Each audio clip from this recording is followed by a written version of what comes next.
¿Qué tal? Gracias por estar en sintonía de 100% Noticias, el canal 15, el original. Les saluda Lucía Pineda Ubau. Estamos en 100% entrevistas y a esta hora queremos abordar el tema de la medida que tomó el gobierno de Costa Rica para emitir visas por 90 con vigencia de 90 días para los nicaragüenses.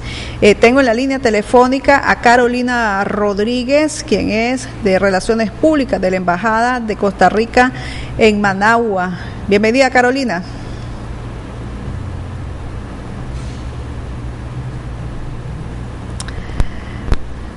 Carolina, te escuchamos. Sí, un saludo bienvenida. Para ustedes, Lucía, y para los radioescuchas y televidentes de 100% Noticias. Bueno, Carolina, ustedes comenzaron a implementar el visado por 90 días el lunes 8 de septiembre. ¿Cómo transcurrió ese día y qué significa para ustedes la emisión de esta visa ya por 90 días? Sí, primero que nada, déjenme manifestarle un saludo a todos los comunicadores del mundo, en especial a los nicaragüenses, debido a que ayer se celebró el Día Internacional del Periodismo. Le comento, y aprovechando consultas, le comento que este cambio de 30 días de permanencia legal en Costa Rica se optó debido a que se buscaba la manera de poder ver la necesidad que tuvo el nicaragüense. El nicaragüense, cuando llegaba al consulado, manifestaba que los 30 días eran muy poco tiempo para ponerse legal. Entonces, la Embajada de Costa Rica, encabezada por el señor embajador don Javier Sancho Bonilla, se dedicó a dar una evaluación constante en el consulado, y de la Embajada de Costa Rica salió la propuesta del cambio de 30 días por 90 días, para que el nicaragüense realmente tuviera su tiempo. Esto se pasó, este estudio y esta evaluación se pasó al Ministerio de Relaciones Exteriores y Culto de Costa Rica, quien a su vez acogió lo que había manifestado como recomendaciones la Embajada de Costa Rica, y a su vez la Dirección de Migración y Extranjería de Costa Rica coincidió con la evaluación que había hecho la Embajada de Costa Rica, y por eso se da el cambio únicamente para los nicaragüenses, que pasan de 30 días a 90 días. ¿Esto qué significa así en el sentido para ustedes? O sea, también es un valor económico que van a dejar de percibir mensualmente, al día y mensual. ¿Cuántas visas ustedes emiten? Aquí hay que verlo, Lucía, desde el punto de vista de que se le está dando una oportunidad al nicaragüense para que pueda gestionar en estos 90 días aquellos que van a trabajar, como son el campo del servicio doméstico, como es el campo de la agricultura, como es el campo de la construcción. Estas personas ahora tienen 90 días para regularizar su situación migratoria. O sea, por decirlo en otras palabras, no existe excusa para que ahora el nicaragüense manifieste de que en 90 días no puede realizar sus trámites, que era lo que nos decía. Algo muy importante es que los 30 días muchos nicaragüenses permanecían más de ese tiempo y estaban en una condición irregular, ilegal, porque estaban al margen de lo que establecía la Ley de Inmigración y Extranjería. Ahora, con este cambio, ahora no hay motivo alguno para que no se regularice. Básicamente esto también nace porque lo que se quiere tener es una política migratoria de Estado coordinada con el tema migratorio, que la persona se regularice, se ordene en el tema migratorio. Aquí hay un punto que usted manifestaba de que si el Estado costarricense iba a percibir menos dinero. Lo que sí debo manifestarles es que el Consulado de Costa Rica en Managua y en Chinandega no vende visas. Lo que otorga es un servicio consular. Entonces la persona viene con sus requisitos, que por cierto debo manifestarle que se mantienen los requisitos, como son el cobro de los $32 por el servicio consular, que es el servicio que se paga en las sucursales de banco, sea la FICE o de BAC, así como la fotocopia de la primera página del pasaporte, y que el pasaporte esté vigente 6 meses antes de su visa. A Costa Rica no le preocupa el tema económico. A Costa Rica lo que le preocupa es que los nicaragüenses que estén en suelo costarricense trabajando, como es el caso de más de 500,000 nicaragüenses que se encuentran en Costa Rica, puedan estar legal. Eso es lo que nos interesa porque, como dicen, una casa ordenada trabaja bien. En el tema empresarial, no sé si ustedes sostuvieron pláticas con la Cámara Empresarial allá en Costa Rica. ¿Qué significaba para los empresarios en Costa Rica el hecho de que estuvieran viniendo a avisar mensualmente el nicaragüense?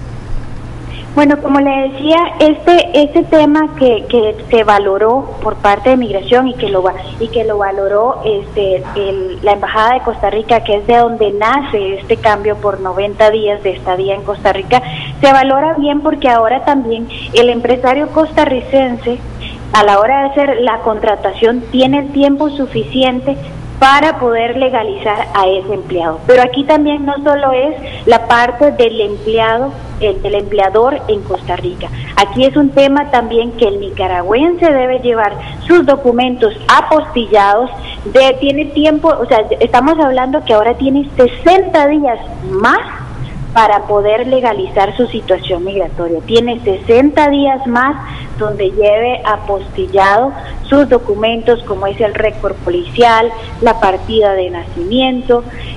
Entonces es una ventaja que está teniendo el nicaragüense especialmente, que esa fue la necesidad y esa fue la visión que tuvo el embajador y el personal que hizo la evaluación para pensar en el nicaragüense, que lo que nos interesa es un nicaragüense que pueda estar en Costa Rica legalmente. El dinero no es lo importante en este momento, lo importante es que el nicaragüense inicie sus trámites para aquellos que están trabajando, además de que aquel empresario que estaba haciendo negocios en Costa Rica, que está también el nicaragüense que está instalando su planta en Costa Rica, tenga más de 60 días, o sea 90 días, para realizar los trámites para consolidar su empresa.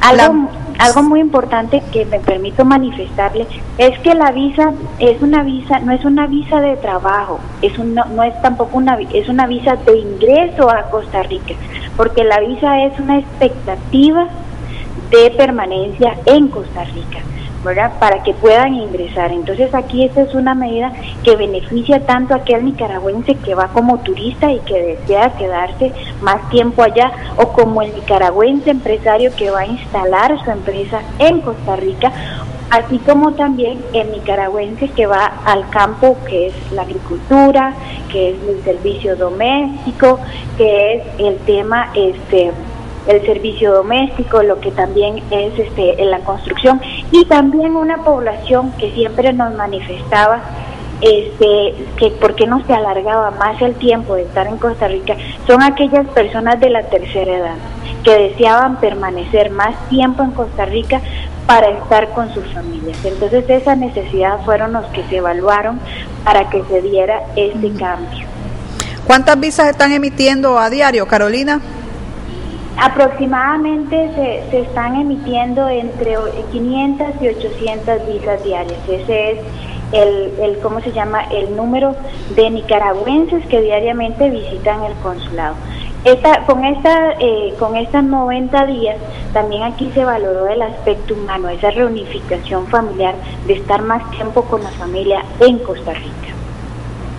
Ok, muchas gracias, Carolina, ¿verdad?, por estas impresiones que nos da sobre este visado por 90 días que ya arrancó en el Consulado de Costa Rica en Managua desde este 8 de septiembre. La visa tiene el mismo valor y los nicaragüenses que van con motivos de turismo o también con motivos laborales, pues podrían permanecer ahí 90 días y ya no estar viniendo a visar quienes todavía no tenían ningún tipo de permiso laboral, estar visando aquí cada mes en Nicaragua. Este tiempo les da suficiente, por supuesto, respiro para poder legalizar su situación en cuanto a tener pues los permisos laborales allá. Vamos a hacer una pequeña pausa y regreso con Adrián Uriarte, catedrático de Comunicación Social de la UCC, y nos explica un poco un estudio que realizaron que tiene que ver cómo entiende la libertad de expresión y de información en etnias de la costa Caribe.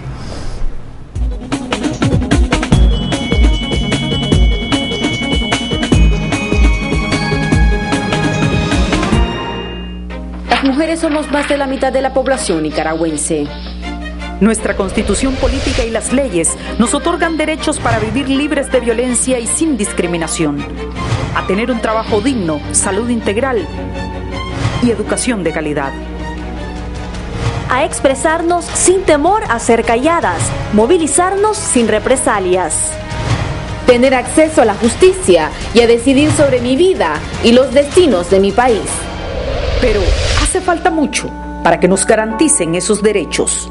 Solo podemos lograrlo con un Estado democrático, donde el gobierno y las instituciones respeten las leyes, garanticen la justicia y no abusen del poder. Por eso, exigí todos tus derechos. Movimiento Autónomo de Mujeres.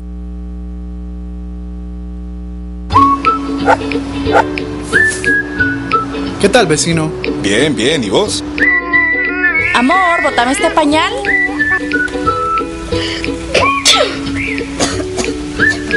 Profesora, ¿cómo va? Aquí, hijo, medio agripada. Hola, don Gerardo. Se nos ocurren 1000 formas diferentes por las que puedes contaminarte. Por las que no se nos ocurren, usa Gelim, el gel antibacterial para las manos de toda la familia. No necesita agua. Gelim, a las bacterias pone fin. Mantente informado todo el día en cualquier lugar. Así lo hacen casi 4 millones de visitantes a nuestro sitio web, con transmisión en vivo las 24 horas del día, con un amplio archivo de notas y videos. También puedes seguirnos en Facebook y Twitter y suscribirte a nuestro boletín electrónico Cuarto Poder para que cada día tengas en tu correo un resumen ejecutivo de las principales noticias del día. Suscribirse es fácil. En la página principal de canal15.com.ni ingresa tu correo electrónico. Inmediatamente recibirás una notificación, dale a aceptar y listo. Recuerde, somos 100% noticias, con primicias a toda hora.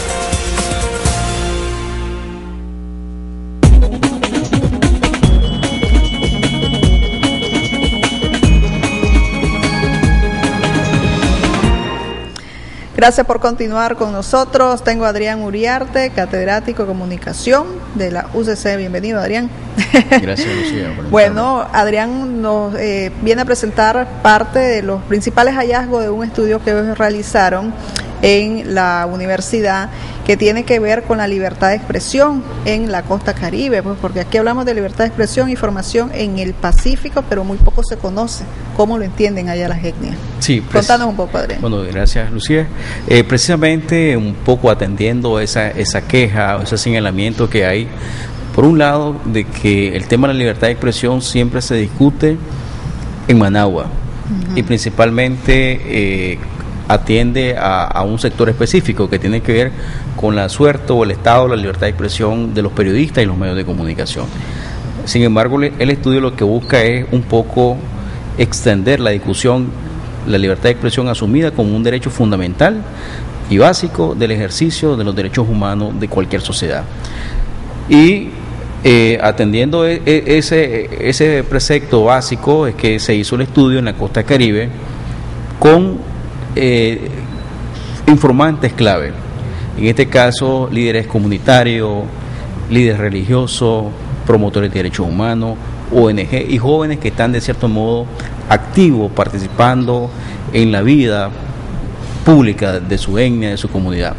En relación a la etnia se trató pues de ir a toda la zona más principal. Estamos hablando de Bilwi, Rosita, Ciuna, Bonanza, Laguna de Perla y Bluefield, donde están más o menos representadas las etnias como los garífunas, los mayanas, los sumos, los miquitos y desde luego los mestizos. Entonces, nosotros lo que queríamos era un poco indagar el tema de la libertad de expresión, ellos cómo la perciben, cómo la entienden, cómo lo definen. ¿Con qué te encontraste ahí? O sea, ¿cuál es la percepción?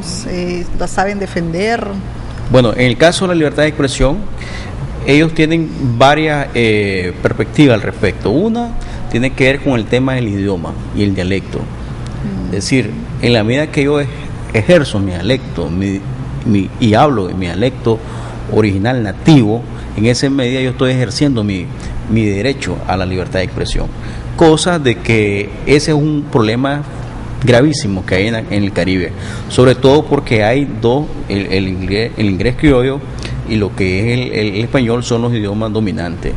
Entonces eso va en detrimento al ejercicio del dialecto nativo del resto de la etnia, de tal manera que ellos se sienten en ese sentido desplazados, relegados, porque no pueden ellos promover su idioma nativo y parte de su idiosincrasia. Entonces ese es un planteamiento. El otro tiene que ver con la parte del espacio, de las ideas, del debate, de la argumentación.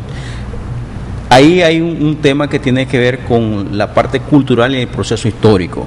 Hay gente que dice de que no, ellos ejercen plenamente el ejercicio de la libertad de expresión y que lo hacen no desde como en el Pacífico, que aquí nosotros vamos, expresamos, vamos a los medios de comunicación, hacemos marchas, hacemos manifestaciones, vamos a las instituciones, etcétera. Allá no.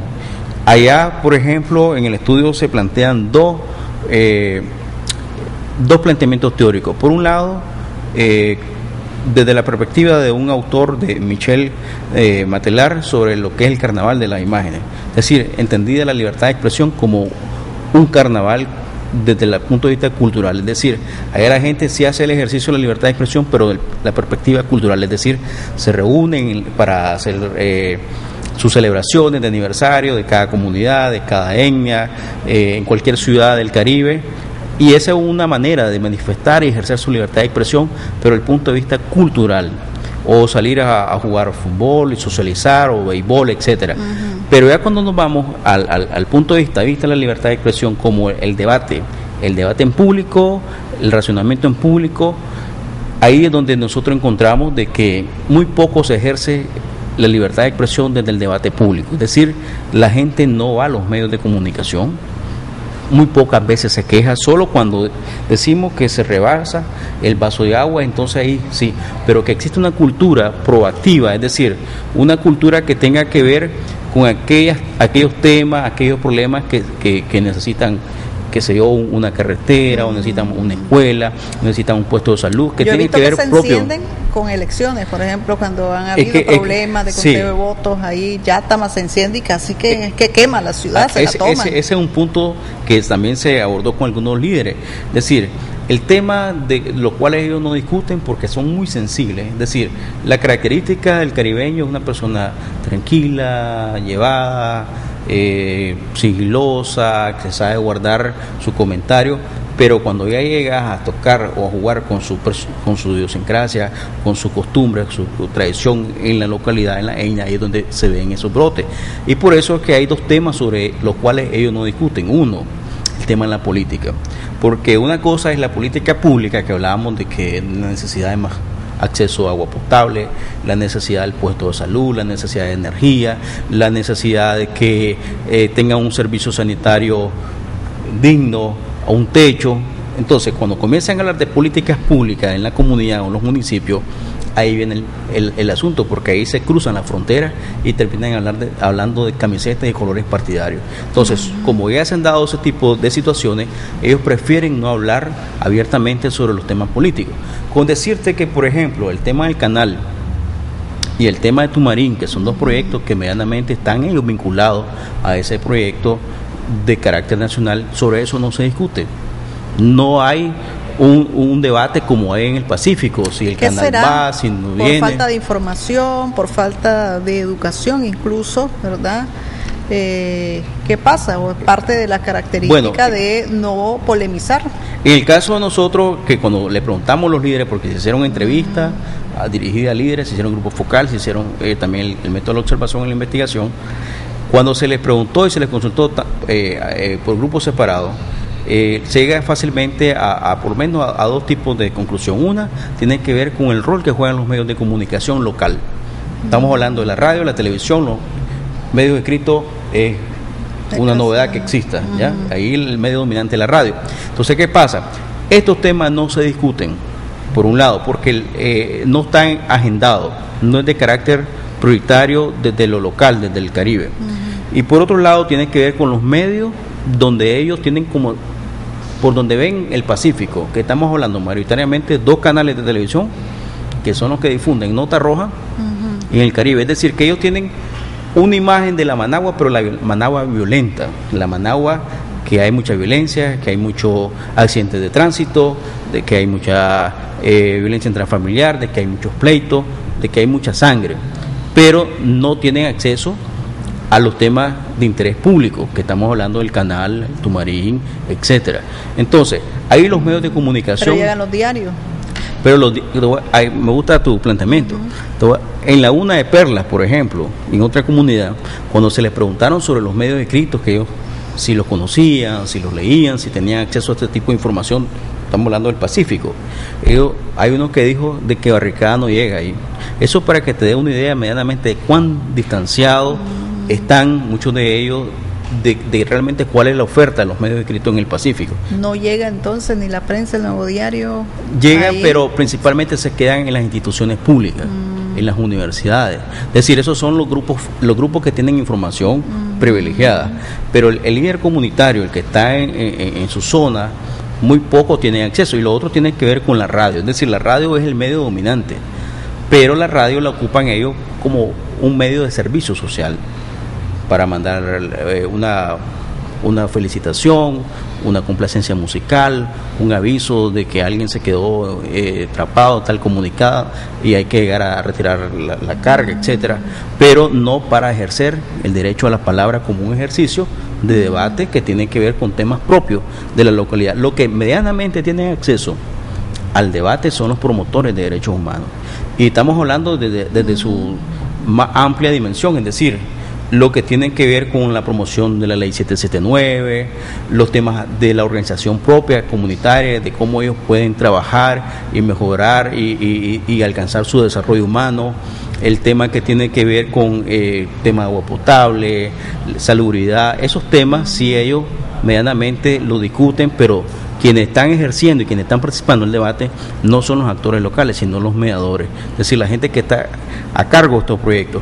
Otro resultado interesante en el estudio tiene que ver un poco con el espacio de socialización, es decir, desde donde yo me expreso públicamente. En ese sentido, en el espacio de socialización, el tema de donde ellos se sentían con mayor confianza y seguridad para hablar, para expresar sus ideas, lo hacen desde la comunidad o el hogar y lo hacen desde la iglesia. Es decir, ellos pueden ir al parque y se pueden convocar y todo, pero no para debatir, sino para hacer eventos lúdicos, deportivos. Pero en el caso, por ejemplo, donde ellos sí sienten de que pueden expresarse es en la iglesia, la comunidad o en el hogar. Esto llama la atención porque como tienen ya una trayectoria y una ascendencia y una herencia histórica, cultural, sabemos de que son relaciones de poder, relaciones verticales, es decir, donde está el huita, donde está el anciano, donde está el padre de familia, donde está el líder religioso, y eso desde luego difícilmente puede haber un nivel de empatía, un nivel de un diálogo horizontal, donde alguien puede hablar abiertamente sobre un tema y sobre temas sensibles que tienen que ver con salud sexual y reproductiva, por ejemplo, sobre esos temas, sobre temas que tienen que ver sobre las necesidades de los jóvenes. Por ejemplo, los jóvenes que se les entrevistó, ellos tienen una visión distinta a la visión que tienen los líderes o las personas de cierta edad, mayores de edad. Los jóvenes entienden la libertad de expresión como la conquista del espacio público. Es decir, ya llegué a cierta edad y entonces ahora yo ya no voy a tener derecho, o mi padre o mi madre o mi tutor ya no va a tener el nivel de autoridad que tenían sobre o ejercía sobre mi persona. Entonces, ese más o menos el caso del espacio de socialización desde la iglesia, y eso nos preocupa en el sentido de los medios de comunicación. ¿Ustedes este estudio lo entregaron a quién, con quiénes lo compartieron? Bueno, allá en el Caribe. En el caso, por ejemplo, para ver cómo cambiar. o sea, Sí. porque el estudio se hace para ver de qué manera se puede Sí. contribuir los diferentes promotores, diferentes organizaciones que están asentadas allá, a que bueno, empoderar a la gente. Bueno, en primer lugar, el estudio pues se está presentando el sábado pasado, tuvimos la oportunidad en el Foro de Política Pública y Libertad de Expresión, en saludo al Día Internacional del Periodista, en la UCC, lo logramos presentar esto ante el auditorio que estuvo presente, pero también va a haber una retroalimentación, es decir, se espera que este estudio también se comparta en el Caribe. Estamos haciendo alguna comunicación con una universidad del Caribe para ver si también en ese espacio se logra compartir este estudio, porque es un estudio pionero en el sentido de que aquí se puede dar pie para hacer otros estudios. Por ejemplo, aquí no se incluye la visión de las autoridades públicas, los funcionarios públicos. Aquí no se incluye la visión que tienen los alcaldes, los concejales, los delegados de gobierno, ni el sector privado, ni tampoco se incluye la opinión de otros actores, como por ejemplo la diversidad sexual, por ejemplo, que tiene mucho que decir sobre el tema, y sería bueno preguntar ellos cómo ejercen su libertad de expresión en el Caribe. Entonces creemos que hay todavía mucho que decir sobre el tema, inclusive los medios de comunicación local no se les incluyó en esta parte. Por eso nosotros decimos que es un estudio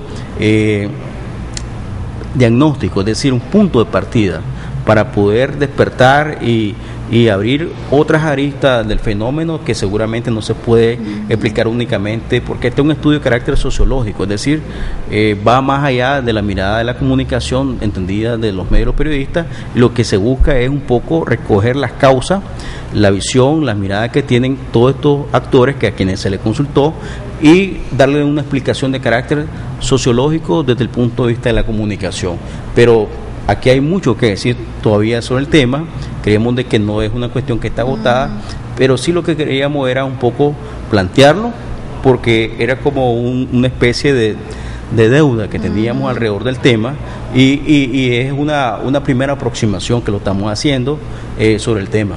Bueno, pues Adrián, gracias por haber compartido parte de este estudio aquí con nosotros, y bueno, pues que lo vayan a presentar allá a la costa Caribe, intercambiar opiniones con los diferentes sectores y a ver cómo se puede de alguna manera que esto pues llegue a quienes les tienen que llegar, ¿verdad? La base, ¿verdad? Sí, pero no sé si se va a traducir, vos sabés, sí, en los dialectos también que hay, en las lenguas que hay ahí en la costa Caribe, porque es importante, ¿verdad?, que se les traduzca no solo el inglés y el español, como decía, o sea, sí, al misquito, al ramaquí, creo que es el otro, los sumos. Entonces hay que, para ver de qué manera se reproduce pues toda esa información que ustedes obtuvieron. Lo que quería decir más o menos, decirte, aparte de eso, es decir, lo que queríamos nosotros en este primer momento es situar en el Pacífico esos actores que están marginados, lamentablemente. O sea, que solamente Bonanza se puso de moda, pero no hay realmente una visión integradora de que se pueda atender la agenda del Caribe aquí en el Pacífico. Ese es un poco el aporte del estudio. Ok, gracias Adrián, y gracias a ustedes por su sintonía. Recuerde que este y todos los programas quedan grabados en nuestro sitio web www.canal15.com.ni.